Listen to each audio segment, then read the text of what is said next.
Hi, everybody. Welcome back to Ask an Addiction Specialist. What a treat. I got to hear our intro music for the first time today. That's great. Happy for you to be with us. I'm Bob Weathers. I'm really happy for you to join me today in the studio. Our active producers of this episode are Austin Armstrong and Odie Martinez.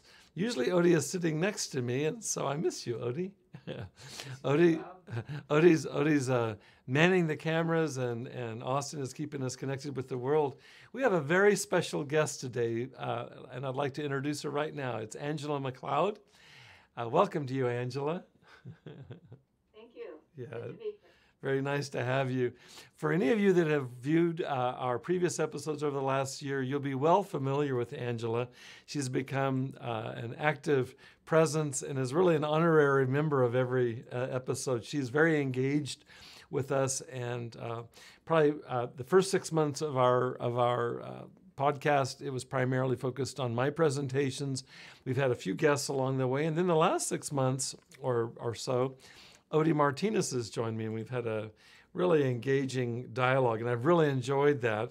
And were it not for Angela's guesting with us today, Odie would be sitting here right here with me. I think a lot of the material that we cover here, which is looking at recovery, is rooted in relationship, and it makes a lot of sense to talk with a partner in crime, and that's been Odie Martinez. So I want to thank Odie for your presence and for your willingness to open a space for Angela to join us today.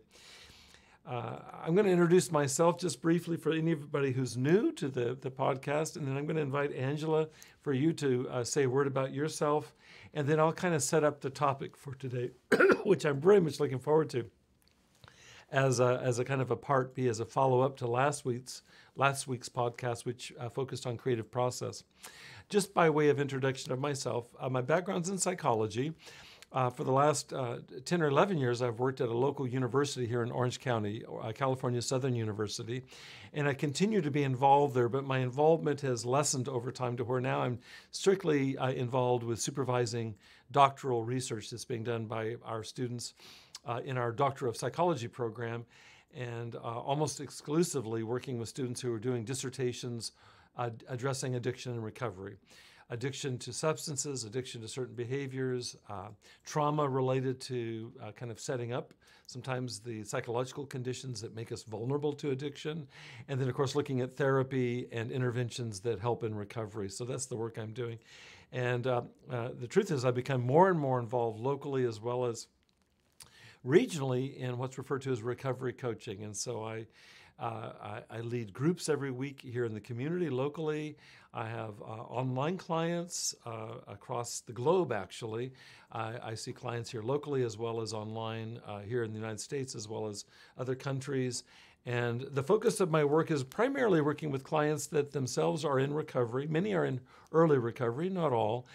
Primarily working with clients that are in recovery and also their loved ones, because as we said earlier, I think that recovery is very much rooted in healthy relationship as support, and I really love supporting the people I work with. There's a piece I wanted to say by way of introduction. It's actually part of how I've been linked to Angela all this time, is that both she and I have a very active interest in what's referred to as integral recovery. And integral recovery, in short, would probably substitute well with the term holistic recovery. And just for shorthand's sake, we'll be fleshing this out today. And then I'm happy to say that Angela is going to be coming on in a few weeks to present just herself. It'll be featured, her work, very much in the same kind of holistic vein. But it's really a body, mind, spirit approach to recovery that takes very seriously all aspects of the body, including our biochemistry, kind of a medical perspective, as well as psychological factors that relate to mind and body. So we talk about good nutrition, good diet, good exercise, all of that, and then also doing what we can to support relaxing and taking care of the body, including self-regulation. The major approach that we've taken throughout this podcast series, and we're definitely going to flesh it out today, is in the mindfulness tradition. And so we oftentimes will practice mindfulness exercises as part of the podcast. I believe that we will today. We'll just see where the conversation goes. I believe that we will today.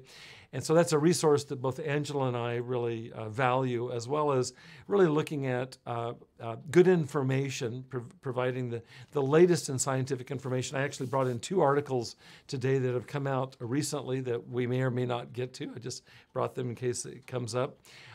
So I think good scientific, updated scientific information is important in recovery. And then finally, spirituality, spiritual resources writ large, whether it's in the 12-step program and working with the concept of the higher power, or other spiritual and religious traditions that can really support recovery. So that's one of the connections, one of the bonds that draws Angela to our podcast today. And as I said, she'll be coming back in the new year for a podcast featuring her latest work.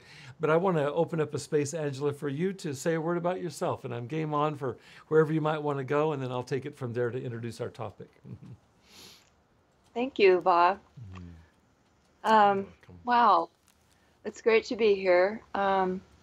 I myself am in recovery from an eating disorder and alcoholism. And I have a background in dance and movement studies, and due to depression, chronic anxiety, and then the addictions, I got off track from my career. But I've always maintained a real love for movement, dance, and it's really a part of my soul and my spiritual life as well. Yes. So really struggling with addiction and finally finding my way through and out. And that's where I met Bob, was in integral recovery. And like Bob said, I think what drew me to integral recovery was the holistic aspect. And I really realized that for so many years being really sunk by addiction, that I needed to look at every aspect of my life and approach it from every angle. And so I was really drawn to this integral perspective, which looks at everything.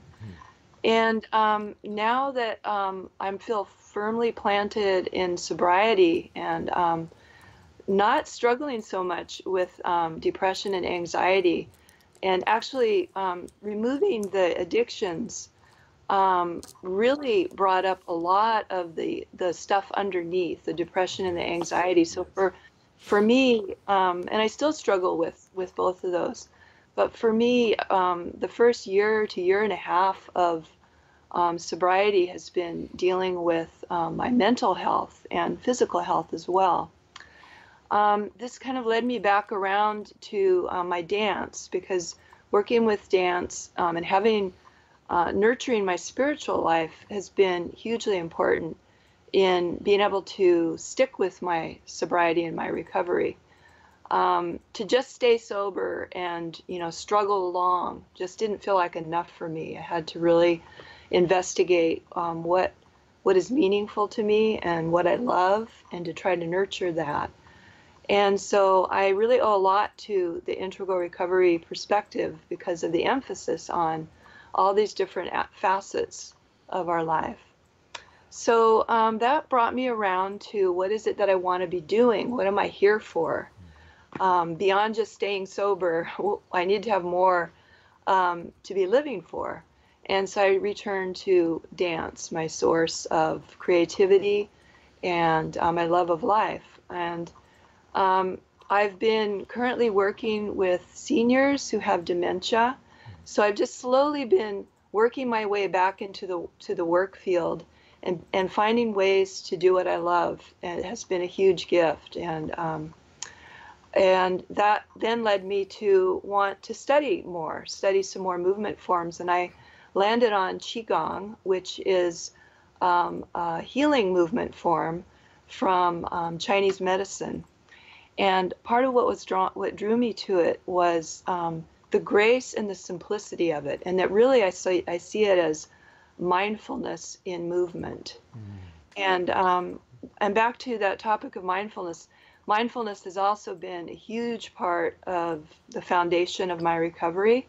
It also is one of the most difficult things for me to do, to sit down and meditate, but it's also one of the most valuable things. But I find that incorporating movement with mindfulness is one of the ways that I come more into that stillness that is kind of at the heart of meditation. So I've just finished a training program studying Qigong, and I'm a teacher now, and I love it, and I'm thrilled to have something that I love to do, that I'm now solid enough in my sobriety and my recovery that I can actually start doing more out in the world and with friends and community. So I'm really thrilled about that. And then back around to Integral Recovery, where I met Bob. I started reading Bob's writing about unshaming, and it really struck a chord for me, because I also have discovered that shame is probably like one of the most basic aspects of my baseline that has been difficult for me throughout my whole life, but it's kind of been the underpinning of the depression, low self-esteem, and those kinds of things. So I've been avidly following along and practicing the exercises in the Unshaming series, and it continues to be really valuable to me. And I just think it's a real gift. Thank you, Bob, for bringing this work to us. So here we are. Yeah, it's great. It's great. It's a wonderful introduction. I know you so well. I really enjoy hearing you describe your experience just in a narrative form like this. It's a pleasure, Angela. I was thinking of a couple of things actually three things that as you were speaking came to mind. One is that when we talk about integral recovery, it gives me an opportunity to really give a shout out to the twin sponsors of our weekly podcast, Therapy Cable and Beginnings Treatment Centers.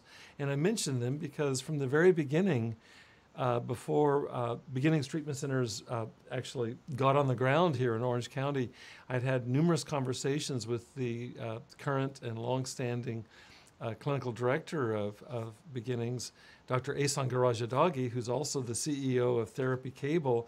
And part of Ehsan's and my connection was his, I just want to say almost organic sense of recognition of the value of integral recovery. It's just who Ehsan is, kind of like who you are, Angela, and for that matter, I think who I at least aspire to be. And so from the very beginning, no pun intended, Beginnings was developed with this mentality. Another one of the partners, Ehsan is one of the chief partners in Beginnings Treatment Centers, is Joe Milligan. Joe's involved in business and marketing at Beginnings, and he too was quite taken and immediately deepened himself into understanding integral recovery. So it's been wonderful to work in a setting, leading groups. In the last 2 weeks consecutively, I've led clinical staff in-service trainings where I'm training the clinical staff at Beginnings very much explicitly from an integral perspective, which is to say from a very holistic perspective that really, as you and I know, Angela, it's sometimes referred to as holism with a map. There really is a very detailed laying out of the understanding. It's not at all kind of vague and ephemeral. It's very practical. It's very oriented towards lifestyle change as well as practice. And so I've really appreciated that with Beginnings. And so I want to name that as been one of the real bonuses for me here working at Beginnings, working with Austin and Odie. Very much permeates the conversations we have. Every few weeks I'll make an explicit presentation. For those of you that have seen some of our prior presentations, I'll do a presentation on the quadrants from an integral perspective, or I'll do a presentation on developmental lines from an integral perspective, or different states of consciousness from an integral perspective. And so those are pulled right out of integral theory as it applies to recovery. And there's some wonderful resources that we've brought up along the way. The key book in this field is by Angela's and my good friend John Dupuy. It's D-U-P-U-Y, and John's book, Integral Recovery, is as good an entry point as there probably ever will be.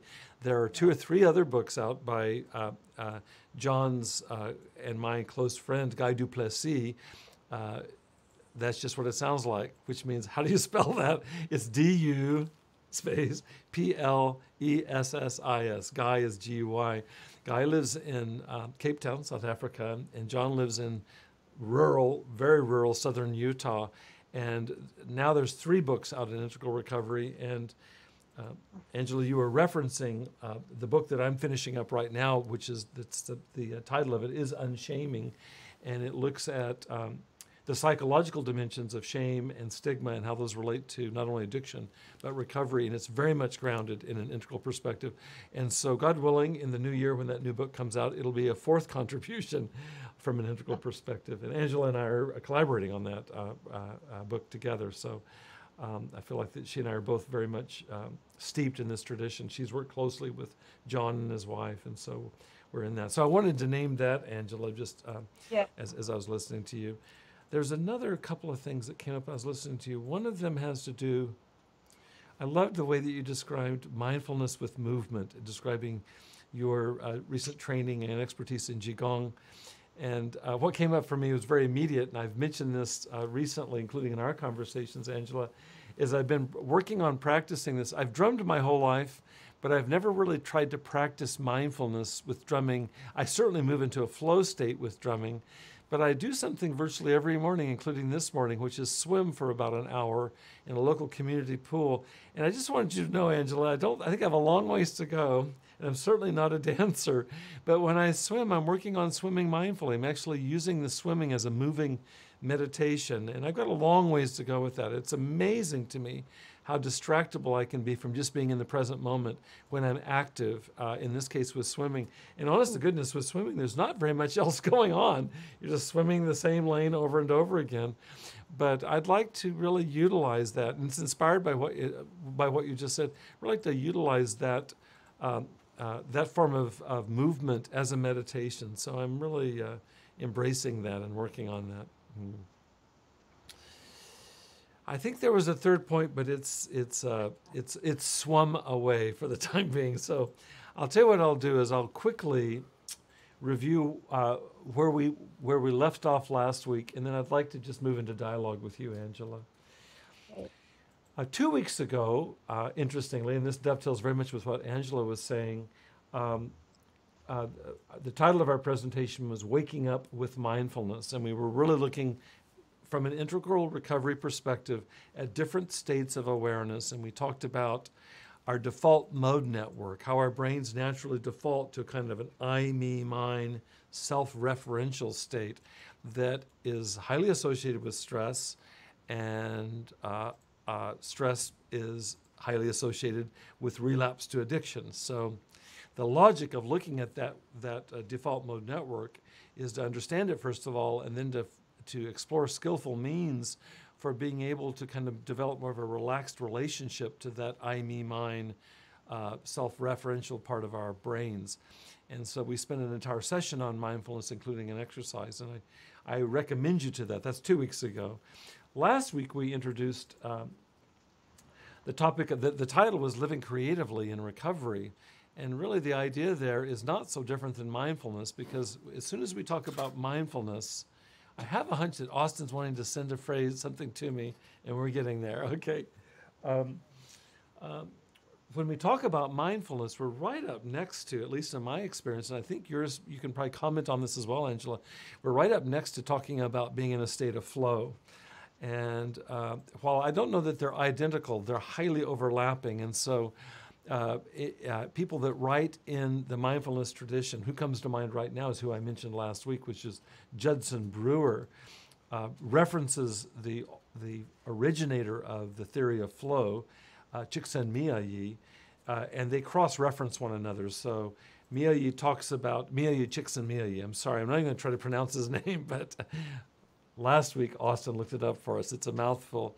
But Csikszentmihalyi, in his books on flow, references mindfulness as one way to kind of open the portal to the flow state.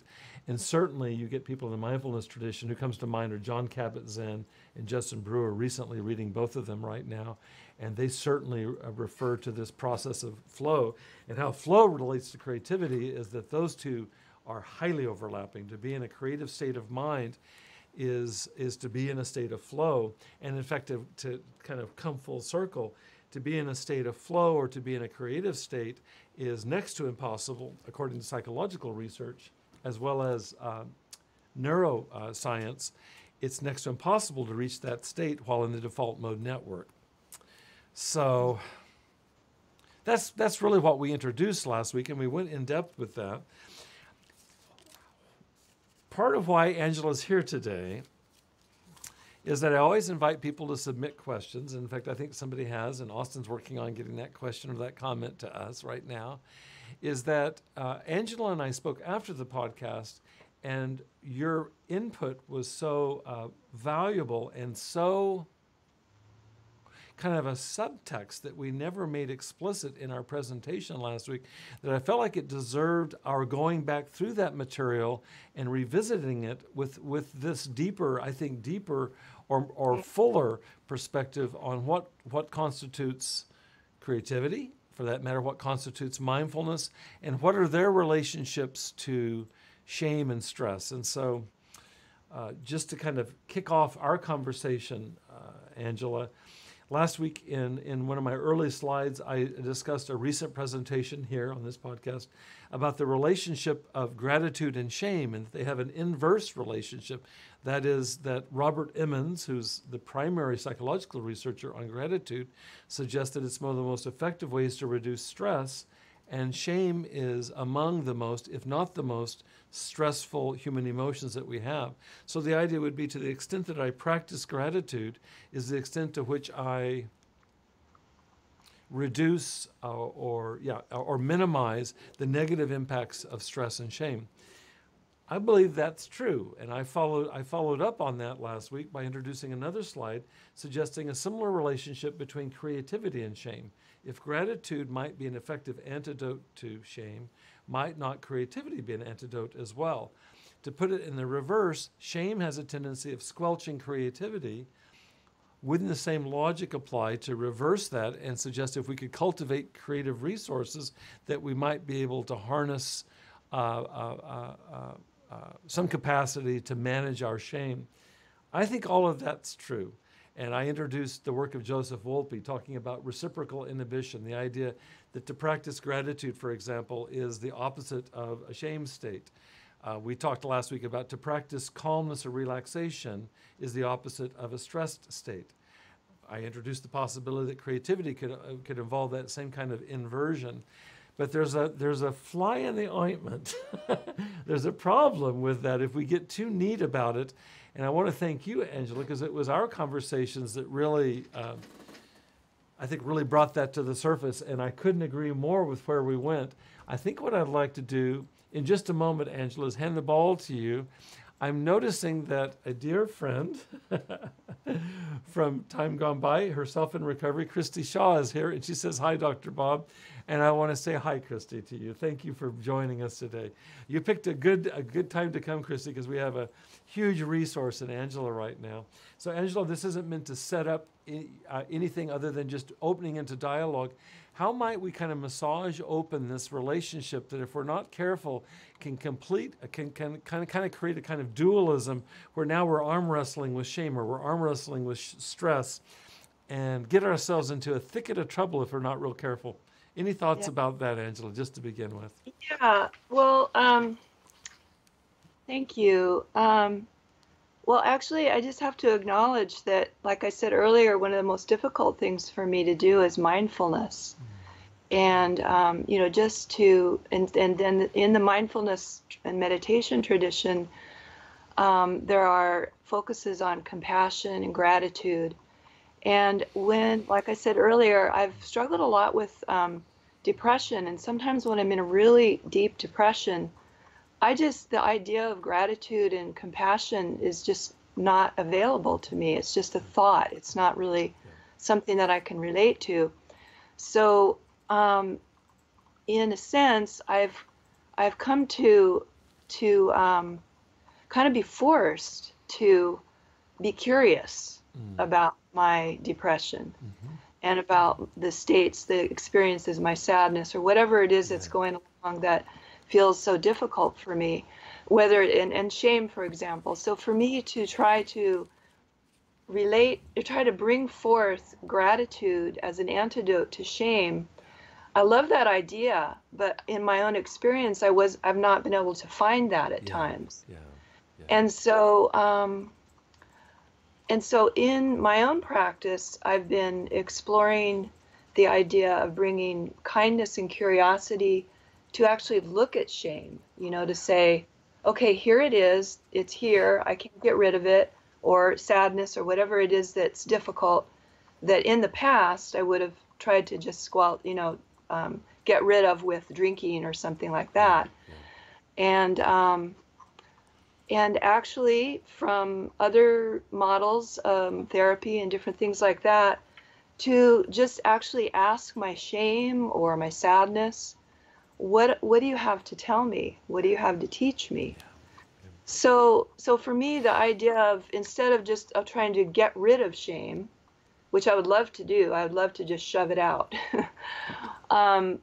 Since sometimes I'm not able to do that, I've just kind of brought in some other attitudes of, what do you have to teach me?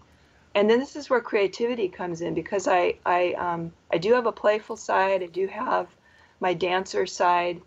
Somebody suggested to me one time, what would happen if you move with that shame? Would you actually move, dance with it? My first reaction is, geez, I don't want to dance with this. I don't want to encourage it. But in reality, drawing it, dialoguing with it, role playing with it, any kind of creative approach to it has actually been incredibly valuable for me. Yeah. So that was where my first response to the reciprocal inhibition idea was, just that maybe there's some other ways to look at this too, instead of just trying to get rid of the shame. What does it have to teach me? As I was reviewing the notes from last week since we spoke, Angela, I found it ironic that we discussed creativity last week, and one of the definitions we discussed was one of the primary researchers in the country at Harvard, Albert Rothenberg, describes creativity as a homospatial process, which is literally bringing two things into the same space. I was reviewing that this week after you and I spoke, realizing I think that's a way to understand what you're saying, including right now, which is, what would it be like not to exclude a state of mind, or an experience such as shame? What would it be like to spend time with that and actually weave that into the experience? So rather than trying to snuff it out, and I think that even the terminology of reciprocal inhibition kind of invites that kind of mentality, which is, well, I'm just going to inhibit something. But like you're saying, there are experiences that we have that it's unlikely that we're going to be able to fully inhibit it. So what would it be like to cohabitate with it? Does that fit a bit with the spirit of what you're saying, Angela? Yeah, definitely. Yeah, it fits. Cohabitate, but with a very specific intention. Again, the idea of wanting to learn, what's underneath it. That's the other part of this for me too. Trying to think if there's an example.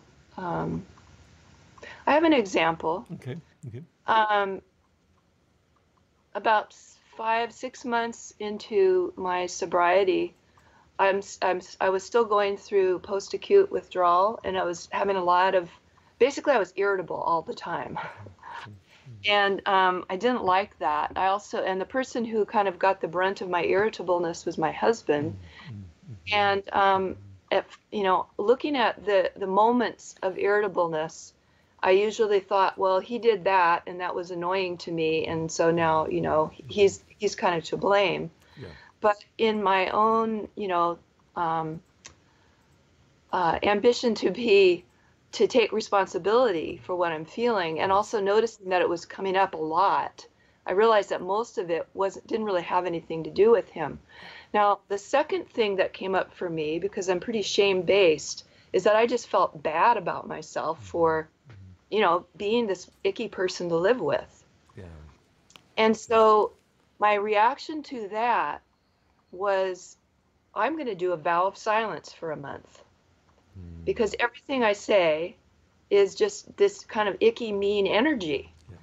And so my attitude was to snuff out, not just the shame. I mean, the shame was kind of the attitude of, I want to get rid of this irritableness. I don't even know what it's about. There's something wrong with me. And so I'm going to take a vow of silence, which in a different context may be a very valuable Yeah. thing to do. Yeah, I agree. Yeah, But I in feel you. this case, it would be like using it to punish myself or to, you know, dampen everything down with a bit of an intention to not, to sort of remove that energy from my husband, which I think that's nice, to not want to be putting this bad energy out into the space. But would that really get at what was underneath? Yeah. What was my irritableness about? So I didn't do the vow of silence. I realized, that that was probably not going to help anything in the long run. Plus, I really needed to be able to talk. That's part of my therapy, a way of processing.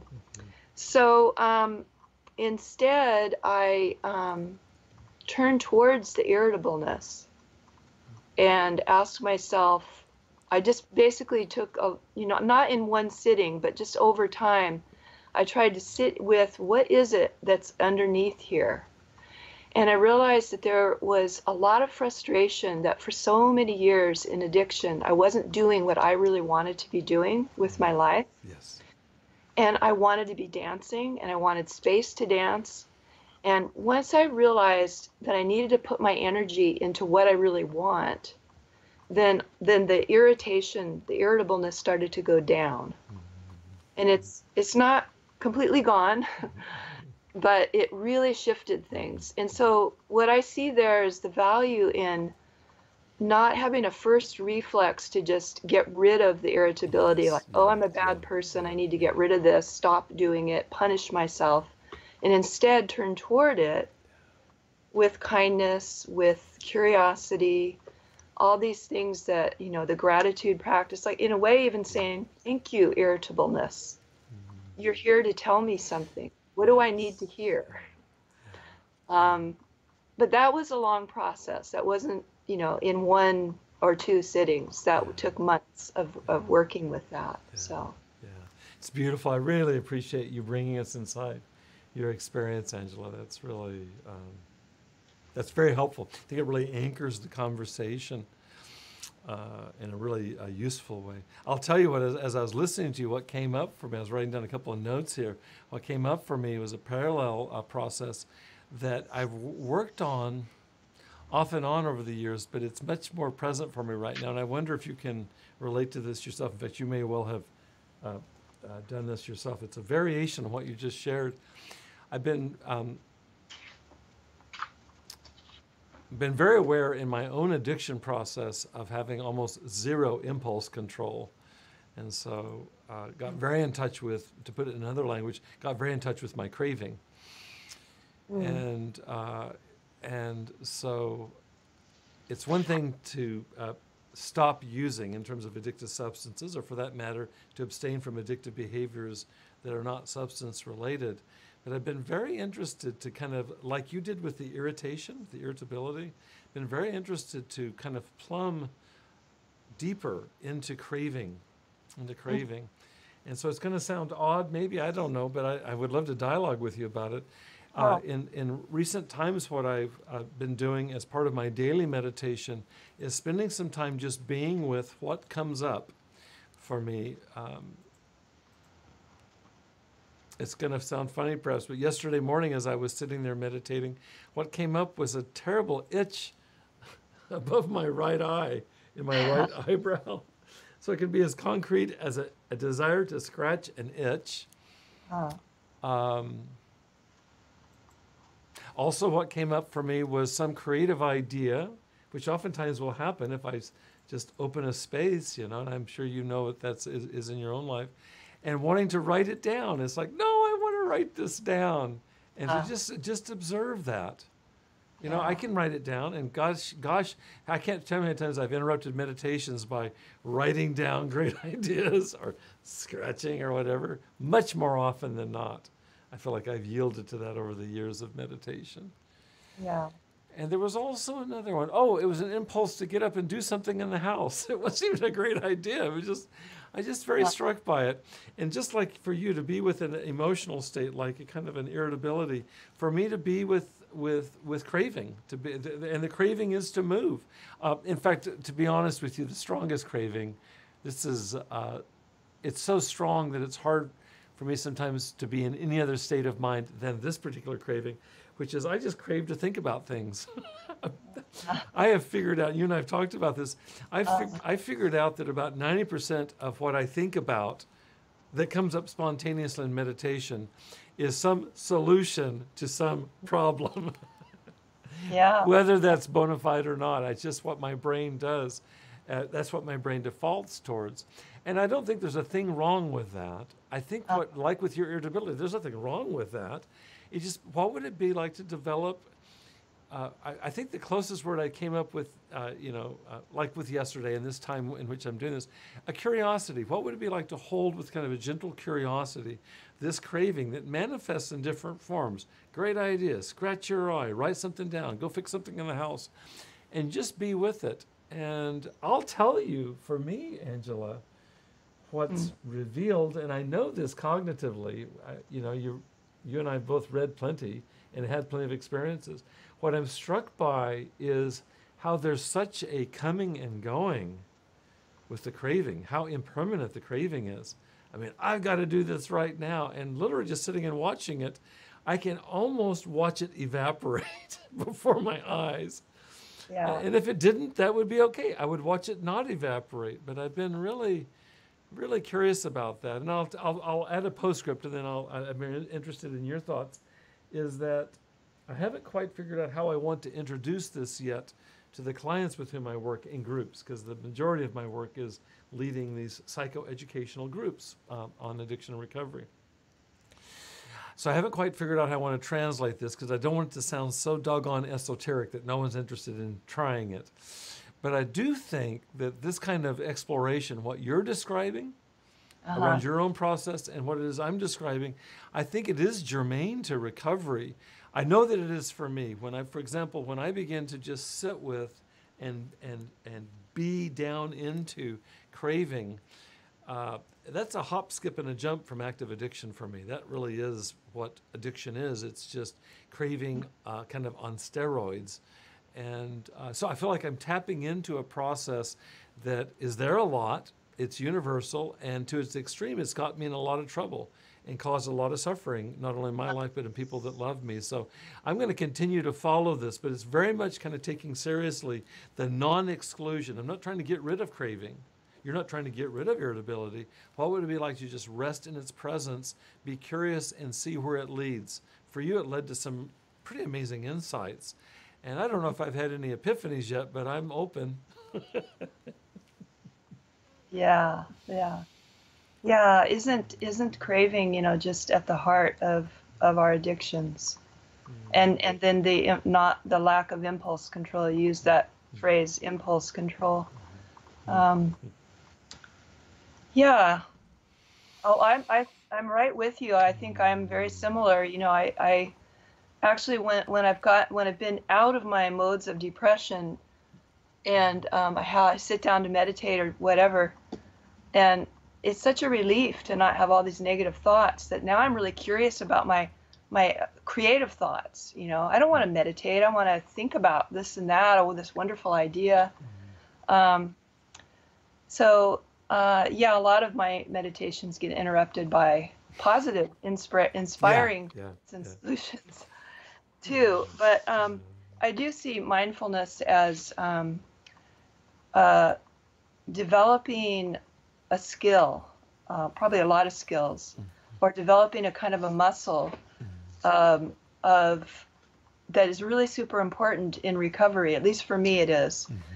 That is, first of all, the awareness of the craving. Yes. Because so many times in my own history of addiction, I'm just already engaged before I even know what the trigger was or whatever. And so just to start being aware of the craving before we're enacting it is a huge step. And for me, in my recovery, that is a lot of what my meditation practice, the value of it, is just starting to have that awareness and then pausing and waiting and just being with it without taking action. And that is really a lot like building a muscle, and it takes a lot of practice. So the idea of a daily practice is super important for me in this. There's something else I was going to say that came to mind as I was listening to you, is the idea of being gentle and gradual with these things that, for example, when I had started meditation and I couldn't even sit still for 1 minute, Right.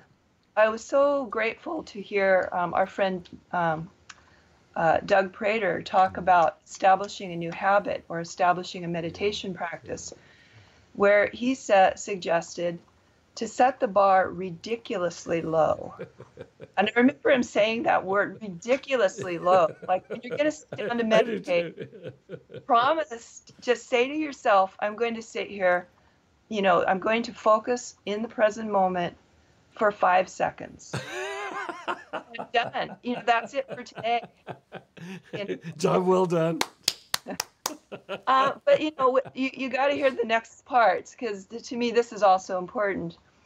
He says, how many times do people start something? I'm gonna meditate every day for 30 minutes, and and then they start, and maybe they'll go along for a day or two or a week or whatever, and then they can't sustain it. So the idea is to start ridiculously low, small. Maybe it's a minute, I don't know. And then when you can do that every day for a week, then add another minute, and then add another minute. And so that what I call that is when you create your new normal, when it feels normal to meditate for 1 minute, then add another. Because again, in that addictive mind, we want to become a great meditator in a week. We want to be able to sit in meditation for 30 minutes or 60 minutes or whatever. And maybe some people can. I mean, everybody has a different pace and all that, but that's not how I've been able to do it, is to take things extremely in small steps and build gradually over time. So that's what came to my mind as I was listening to you. I really this feels very practical to me. I've got a humorous and kind of pathetic example of this.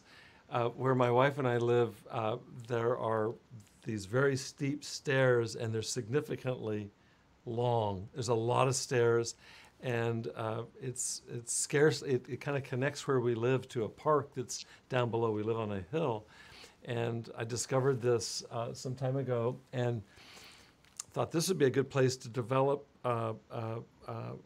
another kind of variation on an aerobic exercise, not unlike what swimming is for me. And so I just want to, I've had different seasons with these stairs.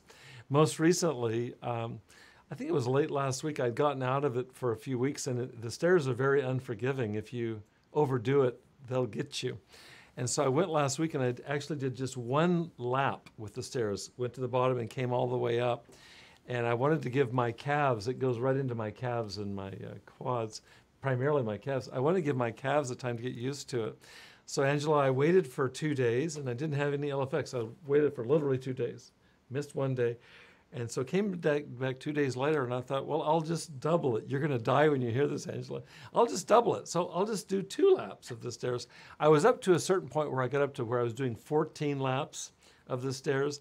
And because the length of the stairs, it takes 2 minutes to go up and down the stairs. That amounts to about a half hour of very serious cardio exercise. So I'd got myself up to 14 laps, but that's been some weeks now, maybe even a couple of months. So on day 3 then, I decided to do 2 laps. And so I went down to the bottom of the stairs, came all the way to the top, went down, came back up. All seems well. Well, the very next day, which was this past weekend, I was nearly crippled. I could not walk. It was like, and so I talked to my wife about this, and she says, Bobby, why do you do that? And the truth is, Angela, in the spirit of what you're saying, is that it depends on how you look at it. If 1 lap works, just adding 1 lap to that, making it 2 doesn't sound that much, but I effectively doubled the exercise. It's obvious in hindsight. My legs did not appreciate that, and they scolded me for like 2 or 3 days running. I could hardly walk. It took today. I can feel right now they don't hurt today. This is the first day that they haven't hurt. So, in the spirit of what psychology calls successive approximation, baby steps, I needed not to do that. I think it would have been okay to do one flight of stairs and do that for a week, and then maybe up it a few steps, but no. And I like the way you put it, because I definitely am kind of exhibit A of this. The craving mind, or the craving psyche, wants to double it, and then double that, and then double that. And thankfully, with our physical exercise, our bodies will scold us. But I think the same applies. I very much like how you put this, and you remind me, and I laugh thinking about our dear friend Doug Prater. He's one of the co-presenters of the podcast that we do with Integral Recovery. John Dupuis, Doug Prater, and myself, and Angela's been very involved in that podcast as well. And I remember Doug talking about that. Pick something ridiculously small and look at what happens when you don't, which I didn't and I don't. In fact, around meditation, I fully agree with you. Most people, when we sit and do a brief insight meditation exercise, which I want to do in just a minute, and we'll make it brief, Angela, out of honor of what you said. Most people, if you do it more than for just a few minutes, find it really quite aversive. And with the clients I work with, half of them will fall asleep. It was like, it was not ridiculously small. It was ridiculously large, too great of an expectation. So I love you're using the term gentleness, that we be gentle with ourselves, whether it's with physical exercise, or in this case, with a spiritual exercise like mindfulness. So, Angela, do you mind if I lead us in a very kind of brief, insight-oriented exercise? That would be lovely. Okay? And I have one more thing too. Maybe Sure. if there's time after the meditation, that might fit in with all this too. Okay, we've got about 10 minutes, and I'm imagining doing a ridiculously short insight meditation exercise. This is going to be way shorter than anything I've done, but I feel like I'll be the world's biggest hypocrite if I say, okay, you guys, we're going to double the length. That just doesn't make any sense. I'll introduce it real quickly, and we'll just do this, and it's meant to be suggestive. And if you like the exercise, you can replay this portion of the video over and over again, however many times you want to, okay? I'm teasing Austin, I'm teasing Odie. They'll just go back and forth. The idea of what we're going to do, it's referred to in the mindfulness tradition as insight practice, is that we're just going to spend, how about if we spend 1 minute? We're going to spend 4 breath cycles, just noticing what comes up in awareness. Angela talked really helpfully about observing, almost like a scientist, observing irritability and what are the ways that it moves and shifts and so on. I just shared with you what it's like for me to observe craving, the very same thing, just noticing how it ebbs and flows. And so what I'm going to ask us to do is spend a minute. I'll invite us, and it will be literally 1 minute long, to observe any thoughts that arise in your awareness, any feelings that arise, or any sensations that arise, and just make a mental note of them. Just see if you can kind of softly sit with them. And we'll anchor the exercise in breath. So I'll give instructions about following your breath. And as you're breathing, notice any thought that comes up. And then you and I can debrief about it. And I think, Angela, you have something that you want to finish with. So we'll do that. So how's that sound, Angela? Sounds great. Okay, so here we go. So if you're sitting someplace quiet where you can close your eyes, great. If not, you can just lower your eyes to reduce stimulation. Take in a deep breath. Hold that and release that whenever you're comfortable. Breathe in again. As you breathe in, notice any thoughts or feelings coming up. Breathe out.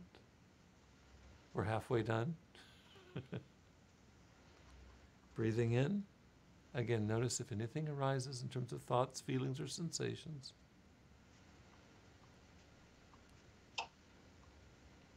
Breathe out.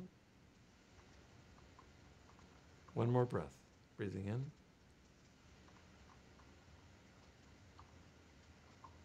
And breathing out.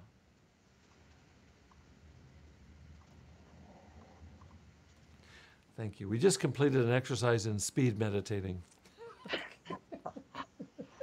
hurry up and slow down. I actually enjoyed that minute a lot. I hope that some of you got a taste of what that can feel like in a minute. Angela, do you have any comments? And then you want to finish, I think, with an Uh, exercise, and I'd love for you to do that. that was really nice. The first third of it or something, I was thinking, oh wow, I'm going to be talking here in just a minute, and then I thought, wait a minute, I want to do this Yeah, meditation yeah. practice, and it's only going to be a minute long, so I want to really be here for it. And I Yeah. was able to follow along and listen to what you were saying, and noticing how it felt in my body. That's always the way I come Yeah. into the present, is by connecting what do I actually feel right now. Yeah, So, yeah, me too, Angela. It really links to what you were saying earlier about Qigong, is being able to use our body as an anchor. I'm the same way. By the last two breaths, by the last breath especially, I was very much rooted in what it feels like in my body just to be breathing in and out and moving out of the chatter, moving out of the default mode network, to use that language that we introduced last week, and just being with the breathing. And mm, we didn't do it long enough for me to have a lot of thoughts coming up. They could well have done that. Although I'm with you, Angela, the first part I was self-conscious about doing this, and so I was thinking about doing mindfulness, which is ironic. But even by the last breath cycle, it was pretty cleared out, and it's mm. like a little siesta, a little break. It was a nice little break. Angela, you have the last. I want you to finish up with Well, us, okay? thank you. I had read something to you that I had written when we talked about this topic, and you asked me if I would share it with on the podcast today. So I'm going to do that. I'd love that. Uh, I'd love that. this is something that just came to me. Oh, I don't know, a few weeks ago, and it's not a very well crafted little paragraph, but it's very short. And it's about our symptoms, our problems, our illnesses, our shame, any of these things that are difficult. Thank you. Our symptoms, our pain, and our shame, they're all sacred emissaries with vital information for us.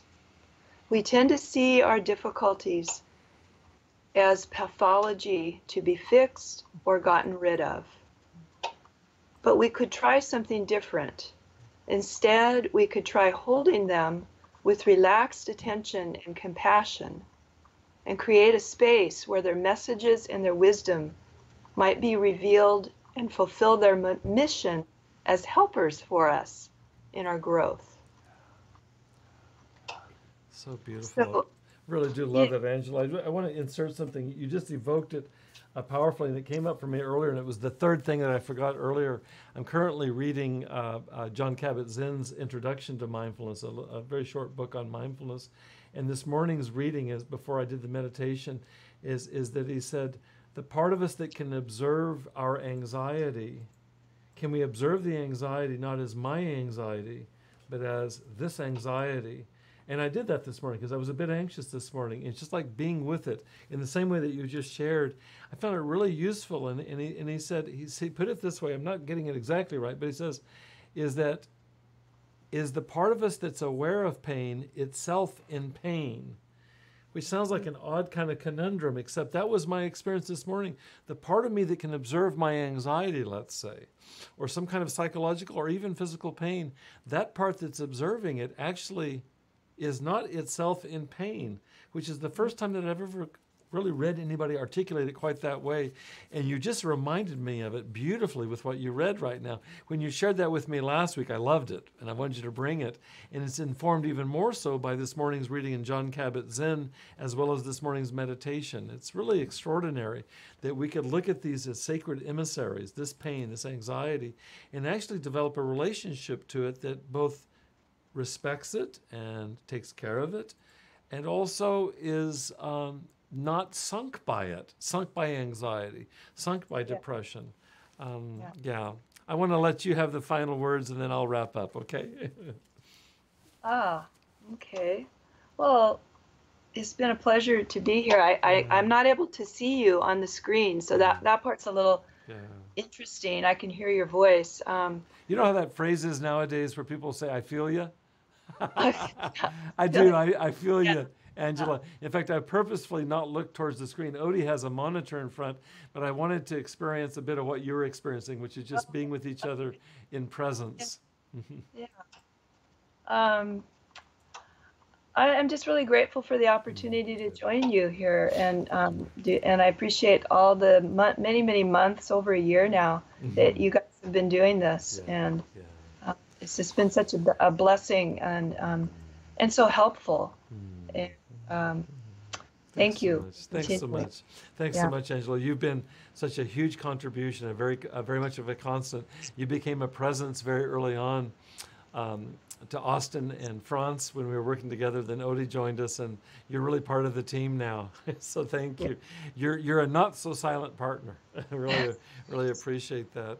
I tell you what, to our participants, those that are viewing us today, if you have any follow up from what Angela has shared today, or certainly anything that we've talked about together, I really encourage you to send comments. You can send them to the Facebook group, and Austin will forward those to Angela and myself. You can also send them to my, you can email them to me through my website, just simply drbobweathers.com, and I'll get those to Angela. I think what we're talking about is at one level very simple, and yet I missed it last week, Angela. I mean, I think like this is the undergirding underneath anything that's related to creativity, and it really is the heart of creativity to hold apparent opposites. The way we're talking about holding irritability with Yeah. gentleness, or holding craving with curiosity. I don't know what creativity is if it's not that, and so I Yeah. really appreciate. I think you're speaking of gentle, I think you had a very gentle way of confronting some things that were oblique to me last week, and I'm really glad that we spoke into them. I think this material is infinitely richer owing to your contribution, Angela. So thank you, and Yeah. invite others to contribute and continue to engage with Angela and me too. So we both thank you for joining. Angela, you want to say a last word?